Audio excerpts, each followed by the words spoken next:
കർക്കിടക മാസത്തിൽ തെയ്യം വരുമ്പോൾ നല്ല പച്ച പച്ച നിറമെല്ലാം കാണും. പുല്ലും കാടും മുല്ലിന് കണ്ടത്തിൻ്റെ വരമ്പത്തേലും വരുമ്പോൾ തെയ്യം വരുന്ന പറഞ്ഞിട്ട് ആ കണ്ടത്തിലുള്ള ഒരു ഭംഗി തന്നെ ആ തെയ്യം വന്നിട്ട് കയറുമ്പോൾ.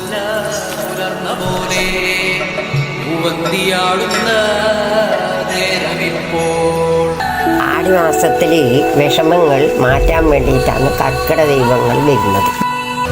തെയ്യം വന്നപാട് ഇങ്ങനെ ഒരു കൊട്ടും കൊട്ടിയിട്ട് തെയ്യാടുന്നു ഞങ്ങൾ എന്ന് പറയും. അപ്പോൾ ആർക്കും നമ്മൾ പറയണം പാർവതി ആടിയല്ലേ, ആടിക്ക് പിന്നെ കാതിൽ വലിയ ഇതുണ്ടാവും, വലിയ കാതിൻ്റെ ഉണ്ടാവും, കണ്ണിന് മഷിയെല്ലാം നല്ല പാങ്ങിൽ ഇങ്ങനെ എഴുതി നല്ല സമയം കൂടുതലുണ്ടാവും. പിന്നെ ആടി അതാണ് പാർവതി. ഒരാണ്ട് കാലം ഓരോരോ